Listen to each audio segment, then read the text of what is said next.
topic.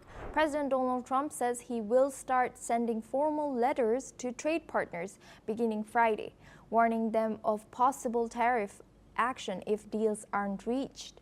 This comes ahead of the July 9 deadline, after which higher tariff rates could snap back into place. Treasury Secretary Scott Bessent says Trump will decide whether to extend trade talks beyond that deadline. Right now, the EU, Japan, and others face a 10% universal surtax.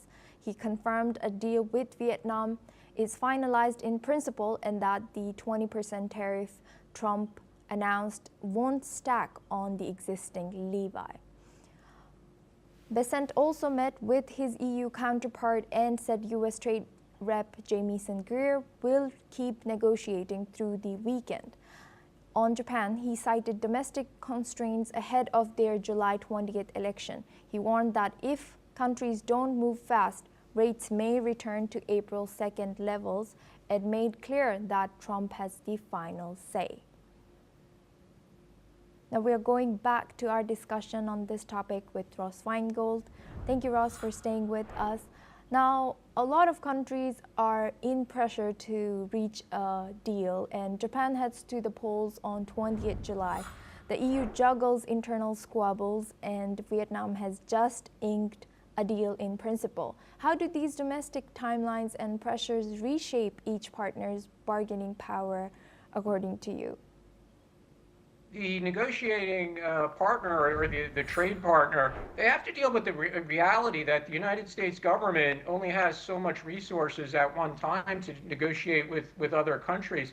So that's not necessarily a message that the United States doesn't want to reach a deal with these other countries. But between Treasury Secretary Scott Bessent and Commerce Secretary Howard Lutnick and U.S. Trade Representative Greer, there's only so many people who can negotiate on behalf of the United States at any one time, and that makes it difficult for other trading partners to get the attention of the United States. Obviously, some countries are a priority, like Japan. Vietnam was certainly a priority, and there's an agreement in principle. The EU is clearly a priority as well. India has been a priority. Taiwan and South Korea seem to be priorities as well, but there are approximately 200 countries and territories that need to negotiate a deal with the United States, and it's just not realistic that all of them will have a deal in place by July 9th. So the reality is President Trump might decide to pause implementation for certain trading partners, and a good number of trading partners might see higher tariffs come July 9th. Thank you, Ross Feingold, for staying with us and sharing your insight as a political analyst throughout our